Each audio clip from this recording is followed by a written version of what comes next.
دعا کے اندر اپنے آپ کو بے لوس کر کے دعا مانگنے کی عادت ڈالیں۔ بے لوس کا مطلب کیا؟ بے لوس کا مطلب یہ ہے کہ اپنے لیے تو دعا مانگتے ہی، آپ دوسروں کے لیے بڑی کثرت سے دعا مانگنا شروع کر دیں، ان کے بارے میں کہ جن کو تصور بھی نہ ہو کہ یہ میرے بارے میں دعا مانگ رہا ہوگا۔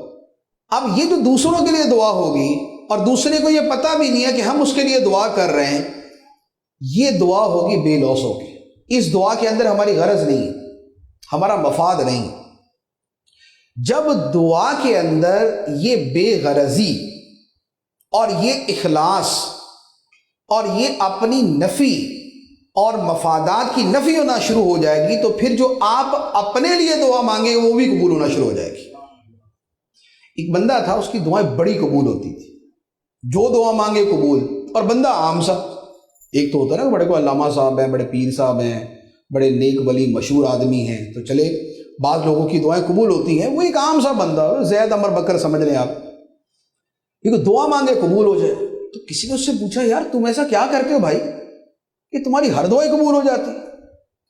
تو اس نے کہا کہ میں جب صبح گھر سے نکلتا ہوں اپنے کام پر جانے کے لیے، دفتر یا شاپ پہ جہاں بھی جانے کے لیے میں گھر سے نکلتا ہوں، مجھے راستے میں جو بندہ نظر آتا ہے میں اس کے لیے دعا کرتا ہوں۔ مثال کے طور پہ اگر کار پہ جا رہا ہے اور اب اس سے آگے کوئی جو نا وہ جیسے ہمارے یہاں ٹیڑھی بڑی گاڑی چلانے، بائک چلانے کی عادت ہے، تو اب اس کے لیے تو یا اللہ اس کو سلامت رکھنا۔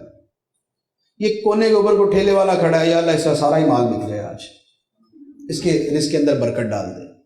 کسی کو غریب حال دیکھا، یا اللہ اس کو بھی عطا کر دے۔ کسی آدمی کو بس سٹینڈ پہ کھڑے دیکھا ہے، بس کا انتظار کر رہا ہے، یا اللہ اس کو اپنی کار ہی عطا کر دے۔ بھئی ہمارے کہنے سے کیا جاتا ہے؟